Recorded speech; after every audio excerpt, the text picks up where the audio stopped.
En la pared celular, como ya les decía, hay ácido hialurónico, hay proteínas, hay carbohidratos y hay peptidoglicanos. ¿Ya? Todo eso hay en la pared celular, vemos anteriormente, ¿no? Hay proteínas, ¿ya? Hay peptidoglicanos, ¿okay? Y hay ácido hialurónico. ¿Okay? Todo eso se encuentra en la pared celular. Peptidoglicanos, proteínas y ácido hialurónico. Todo eso está en la pared celular. Ahora, todos ellos van a tener mucha similitud antigénica, estructuralmente, van a parecerse mucho y se parecen mucho a otras estructuras de nuestro organismo. ¿Ya? Entonces, los anticuerpos generados por nuestro sistema inmunológico en defensa ante un ataque, atacan estas estructuras de la pared celular. Pero como tienen similitud antigénica, se va a presentar una respuesta cruzada. Y esta respuesta cruzada va a ser de que nosotros mismos ataquemos nuestras, como son similares, vamos a atacar a estructuras similares en nuestro organismo. Entonces, en conclusión, la proteína M es la que da la virulencia y al existir mucha similitud antigénica, se va a producir una respuesta inmunológica cruzada. Entonces, vamos a generar una respuesta inmunológica cruzada. En las reacciones cruzadas tenemos en la cápsula, tenemos al ácido hialurónico, a la proteína M, a los carbohidratos, a la membrana del proteoplasma. Entonces, como es el ácido hialurónico, ¿dónde va a tener una similitud? En las articulaciones, donde está el ácido, ¿no? Entonces, va a generar artritis, ¿no? La proteína M y los glucanos van a tener similitud con el miocardio, entonces van a originar miocarditis.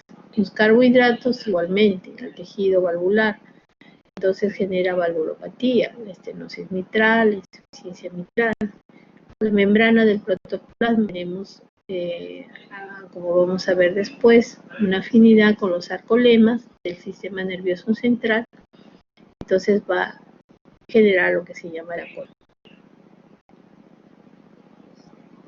Entonces, en la patogenia de la fiebre reumática, vamos a ver de que siempre hay un factor que es el antígeno, en este caso la bacteria, el estreptococo beta hemolítico de grupo A que ingresa a nosotros. Entonces, nosotros reaccionamos, nuestro organismo, ¿no?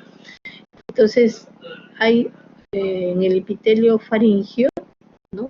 Este estreptococo de sanidad. Entonces va a ser procesado y va a ser presentado a células B, células T. Entonces las células T van a enviar a los macrófagos para poder realmente englobarlos, pero como les dije, antigénicamente son casi similares, entonces va a haber una respuesta cruzada, haciendo que nosotros reaccionemos contra nuestro mismo organismo. ¿Ya?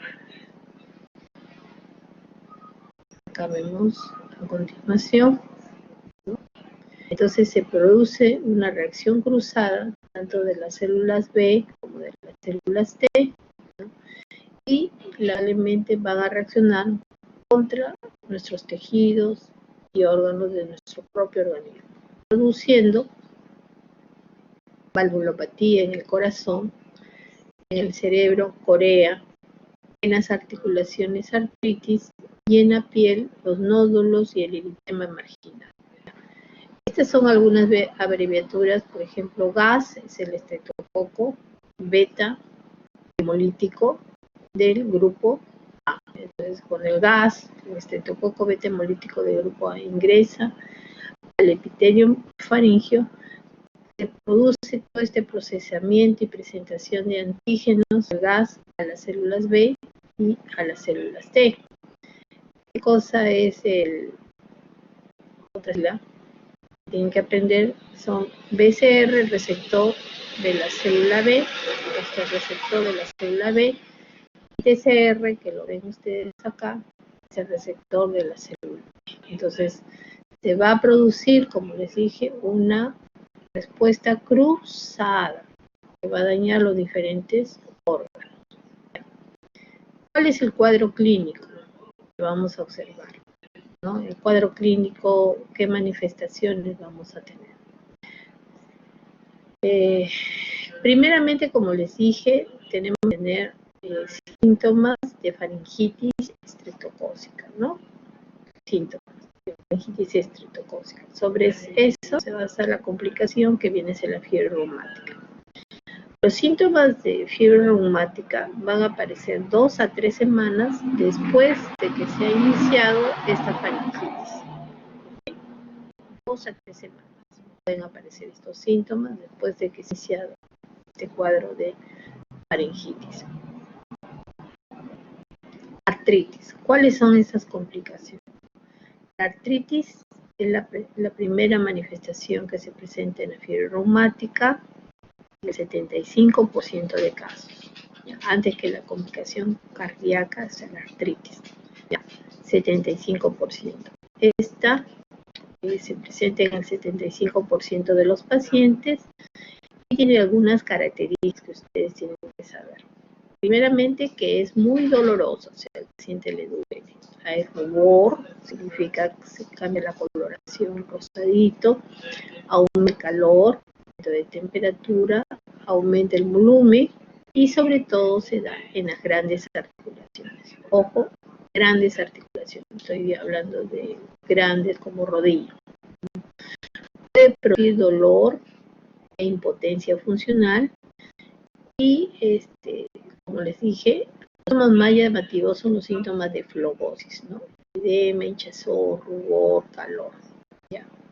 Luego, tiene un curso migratorio, significa de que de una articulación va a migrar a otra y no es simétrica. O sea, la derecha no es igual que la izquierda, ¿no? Es asimétrica. Cura sin dejar secuelas. ¿Ya? Cura sin dejar secuelas y dura aproximadamente de 2 a 3 semanas. Se de forma espectacular con el tratamiento de los salicilatos, la aspirina, el ácido acetil salicílico. Es el tratamiento de elección en 12 a 24 horas. Si no, escuchen bien, se resuelve con salicilatos en 48 horas, uno debe de pensar en otro diagnóstico.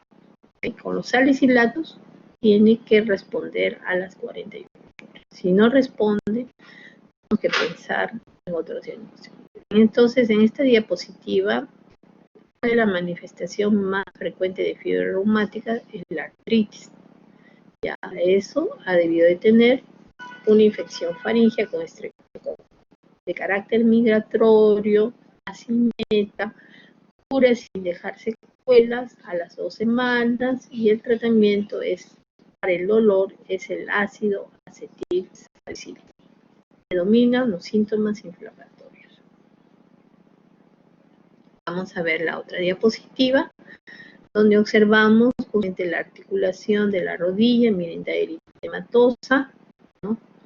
Eritematosa puede afectar las grandes articulaciones, como hemos dicho, rodillas, la articulación del tobillo, la articulación de la muñeca, la articulación de los codos, son grandes articulaciones, ¿no? Generalmente la columna es raramente afectada, ¿ya? Eso se llama alergia axial. Entonces, ¿cuáles son las características? Que está roja, que está caliente si la tocamos, que está hinchada y altamente sensible. Y responde muy bien al uso de salicilatos. Si en 48 horas no hay respuesta, hay que pensar en otro diagnóstico. 75%. Ahora vamos a ver otra complicación que es la carditis, que es lo que es nuestro tema del día de hoy, ¿no? Esto se va a afectar en un 40-60%. O sea, la carditis viene a ser la segunda manifestación más frecuente en el corazón por la infección de este estreptococo. Afecta 40 a 60% y afecta las 3 capas del miocardio, del corazón. ¿Cuáles son las capas? El miocardio, el endocardio y el pericardio. Entonces va a producir de manera aislada, puede ser una capa, o de manera global, las 3 capas, va a afectarla. Normalmente al examen clínico vamos a encontrar un soplo, ¿no?, a nivel del foco mitral de insuficiencia mitral, ¿ya? Y en el electrocardiograma vamos a ver alteraciones del ritmo cardíaco, como bloqueo de primer grado. ¿Cómo es el bloqueo de primer grado? Ya lo vamos a ver después. Va a haber un incremento del intervalo PR. El intervalo PR va aumentando, entonces tenemos un bloqueo de primer grado, ¿ya? Entonces afecta las 3 capas del corazón, el endocardio, miocardio y pericardio.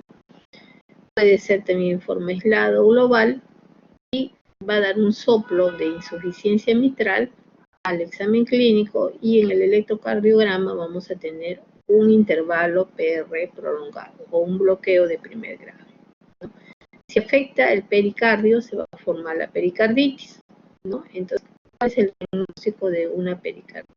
El diagnóstico lo vamos a ver por la presencia del dolor torácico y por la presencia del frote pericardio, o sea, frote pericardio.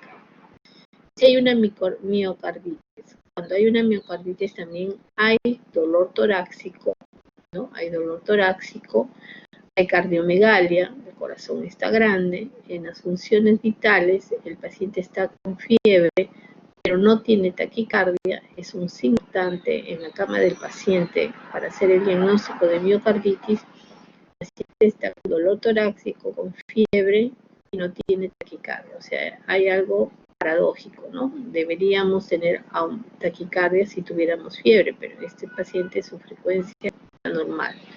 Y es mucha utilidad para el diagnóstico de miocarditis una placa de tórax donde vamos a ver un crecimiento del corazón. Entonces, la carditis reumática está en el 40 a 60%, ¿no? Entonces acá tenemos una carditis severa, en la cual en la radiografía de tórax vamos a observar una cardiomegalia, un corazón grande y una congestión pulmonar. Esta es la forma como se presenta la carditis reumática. La carditis, inflamación del corazón de sus 3 capas debido a este germen.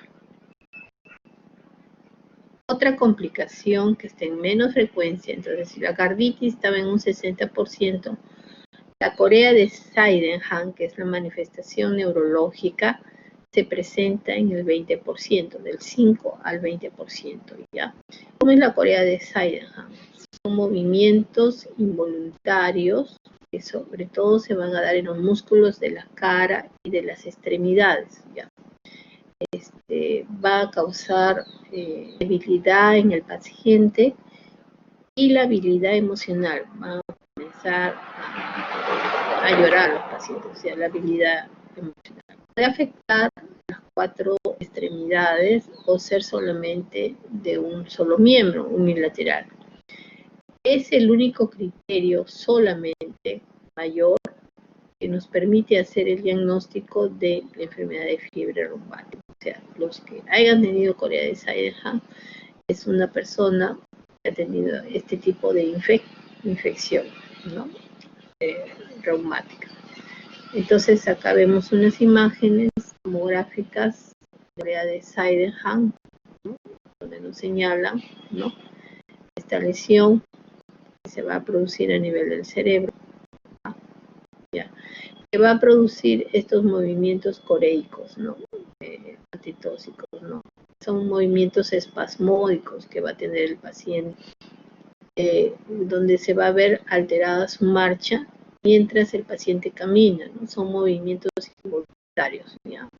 Movimientos involuntarios, y también que puede afectar tanto las 4 extremidades como una sola. Acá tenemos un paciente con corea de Sydenham, una hemicorea derecha, ¿no? Miren, el paciente va a esta manito a moverla, ¿no? Como ven acá, derecha, izquierda, movimientos coreicos antetóxicos. Hemicorea derecha, todo el lado derecho va a mover. Movimientos coreicos en el paciente, ¿no? Y por último tenemos otra complicación, que es dos complicaciones más que nos falta mencionar. Uno es el eritema marginado y otros son los nódulos cutáneos.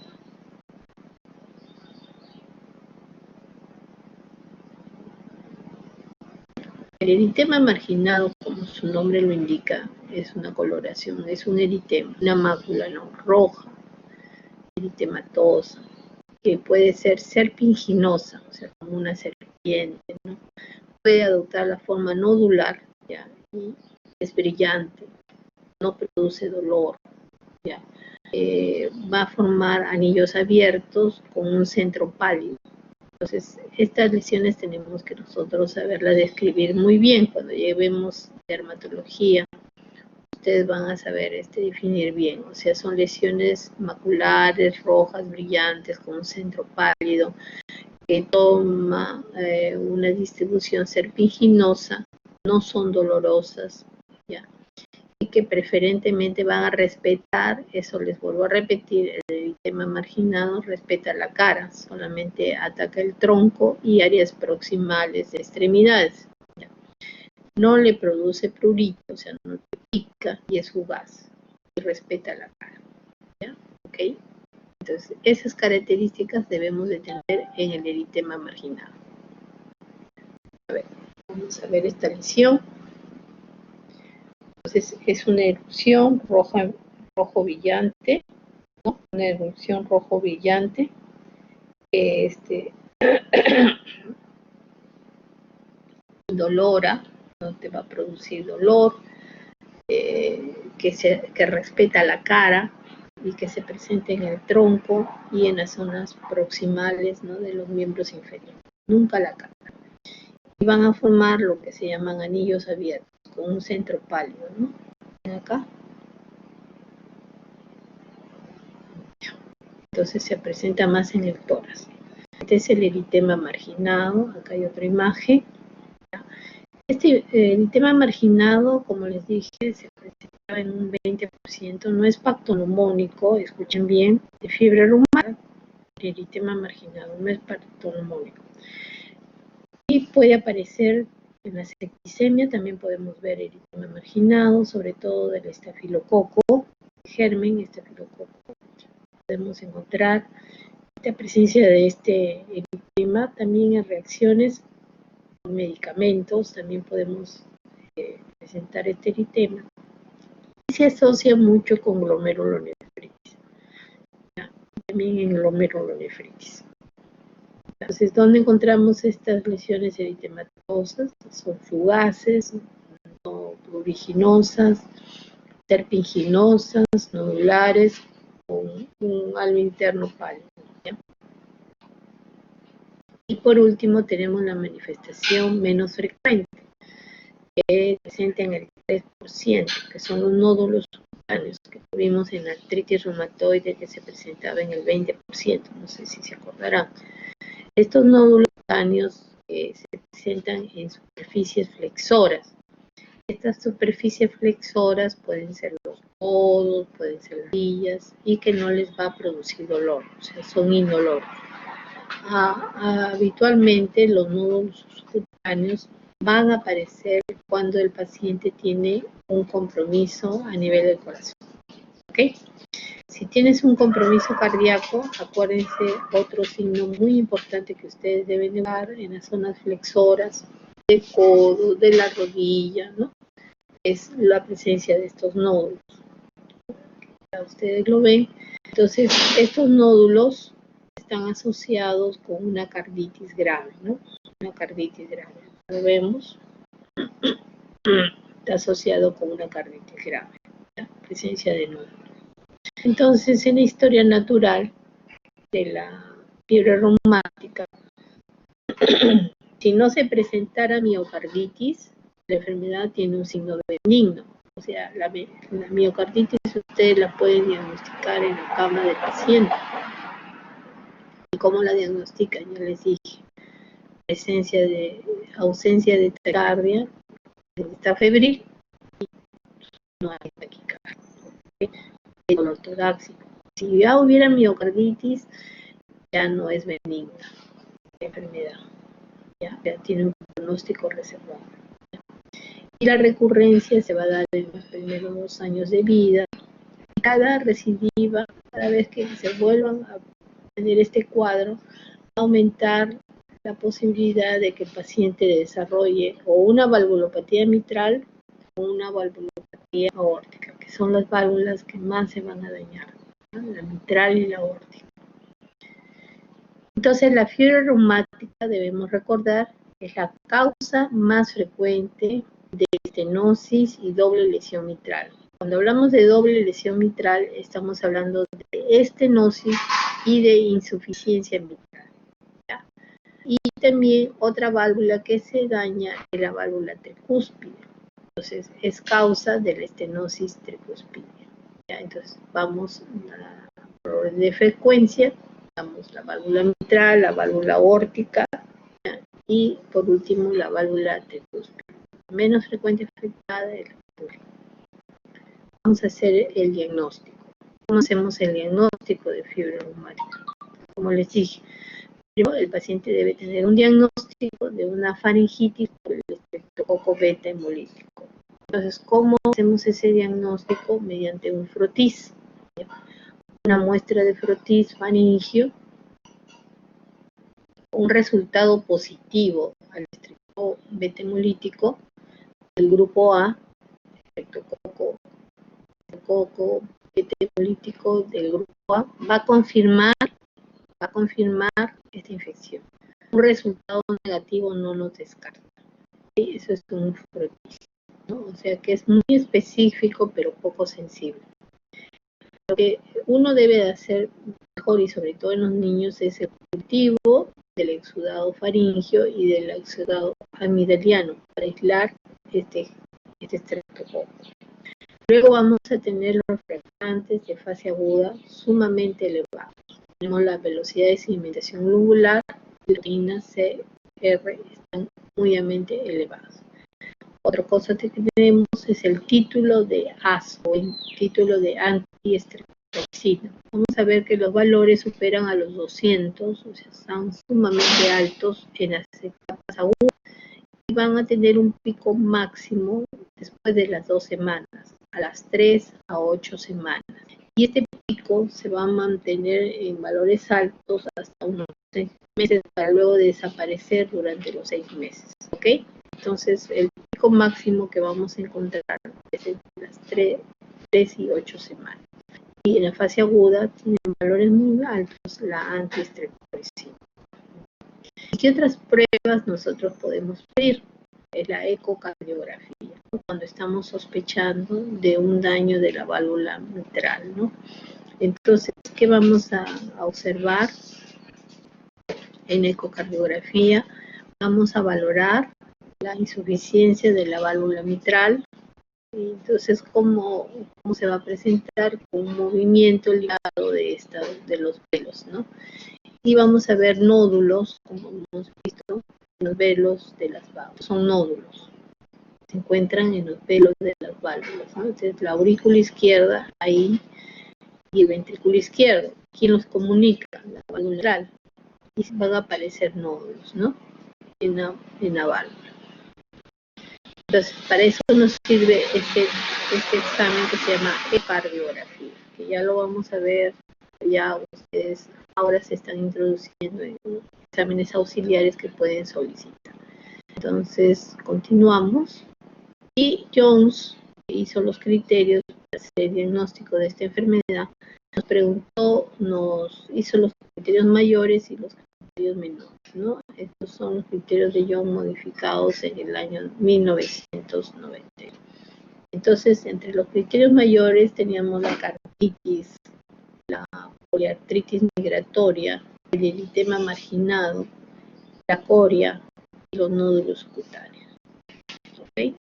Lo que ya hemos visto. Y en los criterios menores teníamos la fiebre, las artralgias, los reactantes de fase aguda elevada, la presencia de soplo en un hemograma, leucocitosis, y en un electrocardiograma un bloqueo de primer grado con PR prolongado y el antecedente de fiebre reumática previa. Solamente se necesitaba un criterio mayor, que en este caso la corea. Solo por ella hacía el diagnóstico de fiebre reumática. Se necesitaba un criterio mayor y dos menores. ¿Ya? Entonces, vamos a continuar. Esos son los criterios de Young. Entonces necesitábamos dos criterios mayores más la evidencia de la infección, o un criterio mayor, les dije, y dos menores más la evidencia de la infección estreptocócica, ¿no? La evidencia de la infección, tanto en forma de cultivo o serología positiva. ¿Cuáles son los signos clínicos evidentes de esta infección estreptocócica?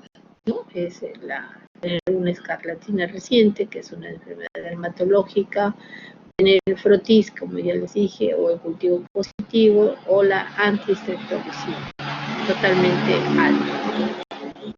La escarlatina, como vemos en los niños, sobre todo de 3 a 15 años, se da por una transmisión por contacto directo vertical con gotas de pluje, ¿no? O sea, cuando uno habla, ¿no? Emite gotas, pequeñitas gotas de flujo. Su periodo de incubación es de 1 a 7 días. Entonces, nosotros vamos a tener que existe el antecedente de una infección por estreptococo. Hay un cuadro clínico, que es un cuadro prodrómico, que está causado por fiebre, más o menos 2 a más días de fiebre, cuadro enzimático, máculo papular eritematoso, y tiene complicaciones, ¿no? Sobre todo en el hígado y el corazón. Y por último, tenemos el electrocardiograma. Como ven acá, lo que ustedes observan acá, este es el complejo QRS, la onda T. Entonces, en derivada 2, que es donde ustedes van a poner sus ojitos, van a ver la onda P, ¿no? Y acá inicia la onda Q. Entonces, esto se llama el segmento PR. Entonces, este segmento donde inicia la onda P, que está la flechita, está señalando esta rayita horizontal, hasta el inicio de la onda R, va a estar el segmento PR, va a estar alargado. Entonces, este alargamiento del segmento PR, lo ven acá, nos habla de un bloqueo de primer grado presente en estos pacientes. ¿Okay? Entonces, para hacer un pequeño resumen, tenemos el electrocardiograma, para hacer el diagnóstico. Segundo, tenemos la ecocardiografía, para hacer el diagnóstico, no se vayan a olvidar. Luego tenemos el título tanto de nuestra faringia, cultivo, velocidad elevada y ácido positivo, ¿ya? Para hacer el diagnóstico y tener una placa de todo. Entonces, en ecocardio lo que vamos a ver son los nódulos. Y por último, vamos a hablar del tratamiento, que es sumamente sencillo. Ya, en el tratamiento, el paciente requiere hospitalizar, ¿no? Que cuando ya está con complicaciones, sobre todo de la artritis reumática, ¿no? Debemos de hidratarlo bien, y si tuviera artralgias, sabemos que en 48 horas va a pasar con el ácido acetilsalicílico. Se recomiendan altas dosis de 3 a 4 gramos al día, repartidos en 4 a 5 dosis. Los glucocorticoides, si no hay respuesta al ácido acetilsalicílico, sobre todo si en cuadros de carditis, si hay diagnóstico de carditis, se da prednisona a 1 miligramo por kilo de peso, de 1 a 2 miligramos por kilo de peso, de 6 a 8 semanas, con todos los efectos de bacterias que ustedes saben de los corticoides. Los antibióticos se deben de usar sí se deben de usar para coco beta hemolítico, sobre todo desde que inician los síntomas, ¿no? En los primeros 10 días, porque si no, ya vamos a ver que existen síntomas de carditis. ¿Ya? Por el cuadro de faringitis se debe tomar si es que se verifica que es por este germen. Y para prevenir los cuadros de carditis. ¿Para qué antibiótico? Bueno, antibióticos hay muchos usados, tenemos la penicilina, tenemos la amoxicilina con el ácido clavulánico y tenemos a los que son alérgicos a estos fármacos, la eritromicina. Amoxicilina con ácido clavulánico 500 miligramos cada 8 horas, eritromicina 15 cada 6 horas, ¿no? Entonces, primeramente, la prevención primaria en los primeros 10 días de la aparición de los síntomas es alérgicos. Entonces, eso lo tiene que prescribir el médico. Podemos dar penicilina benzatínica, ¿no? Es la elección para el estreptococo beta hemolítico del grupo A, ¿ya? 1.200.000 enfermedad muscular. Cuando tenemos la carditis moderada, se nos pide tratamiento, ¿no? O la carditis leve sin cardiomegalia, o sea, cuando no hay cardiomegalia ni insuficiencia cardíaca, es otra de las complicaciones que se observa por la carditis cuando da salicilatos, ¿no? Ya hemos hecho 4 gramos en 5 tomas y a las 48 horas debe haber resolución. Pero si la carditis es moderada, ¿ok? Moderada a grave, ya tiene que usar otros medicamentos, ¿no? Es con cardiomegalia, entonces la prednisona, ya les mencioné, 8 semanas, 1 a 2 miligramos por kilo de peso. Cuando uno reduce la dosis, puede continuar con los salicilatos, 60, 70 miligramos por kilo de peso, o sea, las dosis son bien elevadas, ¿no? Y también hay que ver el estómago del paciente. Pronóstico. El 90% ya felizmente ha desaparecido, como les dije, el 90% de las carditis ya son ligeras, ya no son formas moderadas o graves que ustedes van a ver, ya casi inexistentes. Ya no van a ver las formas moderadas y graves. Y si las ven en cirugía cardiovascular, cuando hay cáncer de prótesis, ¿okay? Pero ya tenía el antecedente de su fiebre reumática, que se ha producido este daño. Se van a recuperar totalmente sin dejar secuelas, ¿no? El problema de la carditis, salvo si ella tiene miocarditis, como hemos dicho. Y desaparece el soplo en su convalecencia o en los 10 años siguientes. La artritis y la corea se recuperan totalmente, ¿ok? Para la artritis no olvidar el ácido acetilsalicílico, ¿ya? Y la fiebre reumática es una enfermedad que puede tener recurrencias, ¿ya? Entonces va a determinar la validez del paciente, si es que ésta se diera, ¿no? O la muerte del enfermo, como ya hemos dicho, por el compromiso cardíaco. Bueno, y eso es todo. Muchas gracias. No sé si tienen alguna pregunta. Preguntas entonces las dejamos para mañana, ¿ya? Que es nuestro tema de hipertensión.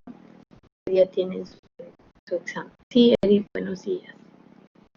Doctora, disculpe, estaba tomando apuntes y no pude lograr apuntar la parte de la definición en las primeras diapositivas. ¿Sería molestia pedirle que nos pueda mostrar nuevamente las primeras? Sí, o si no me lo chateas, me das tu chat de tu correo y te lo envío. Nos va a mandar las diapositivas. Sí, les he ya. estado compartiendo con todos los grupos mis diapositivas.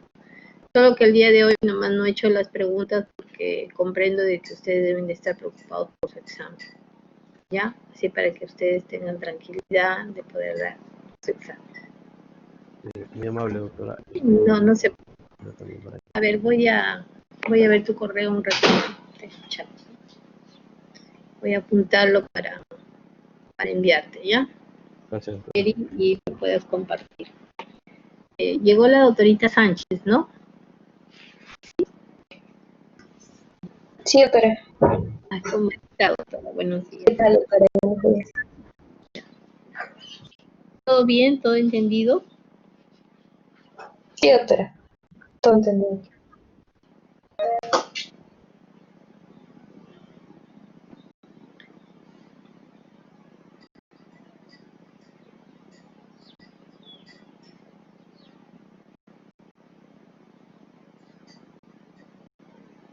Eddie Jesús, hay un espacio, ¿no?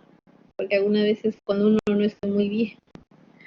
Sí, es un guión bajo, doctora. Un guión bajo. Un guión bajo, ya. Sí, Eddie Jesús, un guión bajo, TAD@hotmail, ¿no? así es. Si no te llegara o hubiera, me escribes pues a mi correo y yo te lo reenvío, ¿ya? Sí, doctora. Vamos a ver, ¿alguna pregunta más que quieran hacer? Luis Alfonso, buen día. ¿Cómo Doctora, estás? buenas. Bien, Tengo una duda. ¿cómo no? Físicamente, ¿cómo puedo diferenciar la Corea de Sydenham, perdón, con la Corea de Huntington? Es casi similar, son movimientos coreicos atetóxicos, ¿no? Es la marcha del Zambito. Normalmente es la Corea en fiebre reumática ya no se ve ya, porque es una complicación crónica, ¿no? Una complicación crónica que ha tenido el paciente debido a este problema. O sea, son lesiones que se van a producir en el cerebro, que van a dar movimientos de la cara, sobre todo. Es la llamada fascia de máscara, no sé si se acordarán en semiología. Tal vez eso te pueda servir para diferenciar la fascia de máscara, porque los demás son movimientos involuntarios que se dan en la cara y en los miembros inferiores. Y también porque en la Corea de Sydenham puede ser, Huntington no se presentan como un solo lado del cuerpo, sino es bilateral. Ya, doctora, gracias. Ya. Sí, Joel, buen día. Oye, doctora, una consulta. Usted mencionó que un marcador es la antiestreptolicina elevada, ¿no? Para Sí. diagnosticado de fiebre reumática. ¿Puede haber casos de que la antiestreptolicina sean normales? ¿Y qué otro Sí. anticuerpo se puede Bueno, preguntar? más nos basamos en lo que es la clínica, o sea, el paciente tiene que tener previamente un cuadro faringio, una faringitis, con fiebre, con dolor, exudativa, y hacer los cultivos, ¿no? Primero el frotis, ¿no? Que ya he dicho, y el cultivo, importante, ¿no? Para hacer el diagnóstico, pero lamentablemente pues no se hace nada de eso, ¿no? O sea, tú tienes un dolor faríngeo, por eso no hay incidencia, porque todo el mundo va pues a la farmacia, ya no hay carditis tampoco, ¿ya? Y si lo hay, ustedes lo van a ver pues en zonas muy deprimidas económicamente, muy alejadas de nuestro país, donde los van a enviar, donde vamos a ver complicaciones. Y la mayoría ya tiene un carácter benigno, si ya tuvieron un compromiso cardíaco, ya viene solamente para reparación quirúrgica. Significa que lo van a ver en cirugía cardiovascular. Son personas mayores que tienen complicaciones de esta enfermedad.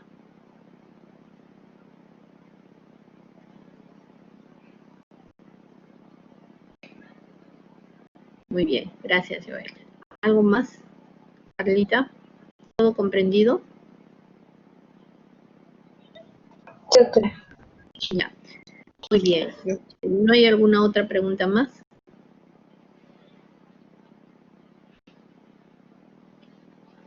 ¿No hay otra pregunta más? Ya. Bueno, quería decirle algunas palabritas antes de terminar la práctica. Sí, Eric, buenas. Cuéntame. Disculpe, estaba hablando y estaba apagado el micro.